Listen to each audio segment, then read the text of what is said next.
சகோதரர்களே, கை இல்லாமல் இருக்கலாம், ஆனால் தொழுகையை விட முடியாது.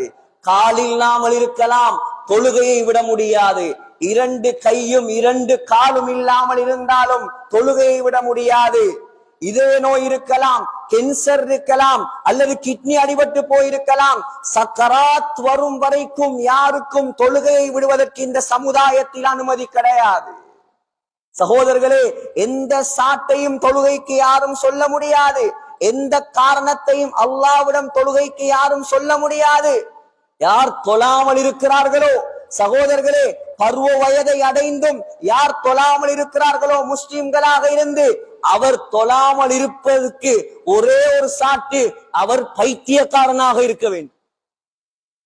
பைத்தியக்காரனாக, புத்தி இல்லாதவனாக இருந்தால்தான் தொழுகையை விடுவதற்கு அனுமதி இருக்கிறது.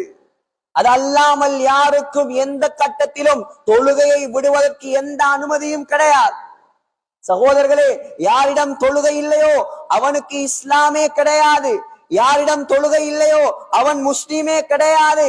யாரிடம் தொழுகை இல்லையோ அவன் இருக்கும் இடத்துக்கு அல்லாஹ்வுடைய ரஹ்மத் இறங்காது. யாரிடம் தொழுகை இல்லையோ அவன் இருக்கும் இடத்துக்கு அல்லாஹ்வுடைய பரக்கத்து கிடைக்காது. யாரிடம் தொழுகை இல்லையோ அவனுடைய குடும்பத்திலோ, வியாபாரத்திலோ, தொழிலிலோ, புள்ள கூட்டிலோ அல்லாஹ் எந்த பரக்கத்தையும் அல்லாஹ் செய்ய மாட்டான். இதெல்லாம் ஹதீஸுடைய, குர்ஆனுடைய வெளிச்சத்தில் இருந்து நான் உங்களுக்கு சொல்கிறேன். ஒவ்வொரு ஆயத்தாக ஓதி காட்டி தர்ஜமா செய்வதற்கு இந்த குறுகிய நேரத்தில் இடம் போதார். சகோதரர்களே, எந்த காரணம் கொண்டும் தொழுகையை விடுவதற்கு யாருக்கும் அனுமதி கிடையாது. ஸல்லல்லாஹு அலைஹி வஸல்லம், ஒரு காய்ச்சல் வந்தா, ஒரு தலைவலி வந்தா, ஒரு நோய் வந்தா, ஹாஸ்பிடல்ல அட்மிட் ஆகினா ஒரு கிழமைக்கு தொழுகை கிடையாது.